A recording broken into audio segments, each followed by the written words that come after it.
જાફરાબાદ પંથકમાં ભારે વરસાદથી ખેડૂતોને ભારે નુકસાન અને જાફરાબાદના ગ્રામ્ય પંથકમાં સતત વરસાદથી ખેડૂતો પરેશાન થયા છે।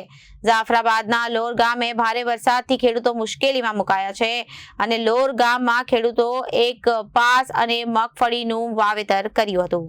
જાફરાબાદ પંથકમાં ભારે વરસાદથી ખેડૂતોને ભારે નુકસાન પહોંચ્યું છે। જાફરાબાદના ગ્રામ્ય પંથકમાં સતત વરસાદથી ખેડૂતો પરેશાન થયા છે।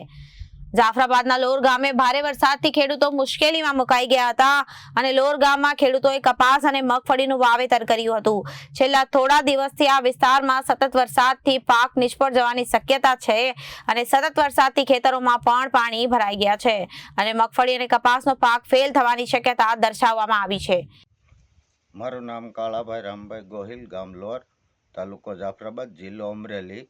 અત્યારે 1 મહિનાથી સતત વરસાદ ચાલુ છે અને કુવાઈ માથેથી જાય છે અને રસ્તાએ હલાય એવું છે નહીં અને કપાસ અને માંડવી બે પાક અત્યારે ખેંચો તો એમાં કાંઈ આવે એમ છે નહીં, પાક નિષ્ફળ ગયેલ છે, હાવ હળી ગયું છે। એટલે એમાં સારો તો અમારું તો કાંઈ નથી થાય એમ, પણ પશુધનનું કાંઈ થાય એવું છે નહીં।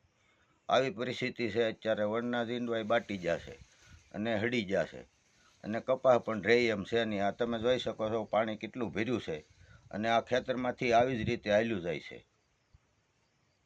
મારું નામ છે લાલજીભાઈ વીરાભાઈ ડાભી, ગામ લોર, જાફરાબાદ તાલુકો।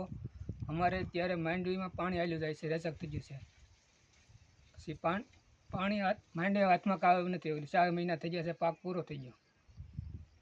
વરસાદ કેટલા દિવસથી પડે છે? વરસાદ 10-12 દિવસ એક ધારો પડે છે, નોરતા પહેલાનો। માંડવી ક્યારે તમે વાવી હતી? માંડવી 4.5 મહિના થઈ ગયા છે, માંડવીમાં પાણી હાલ્યું જાય છે। Bureau report, Janadesh news.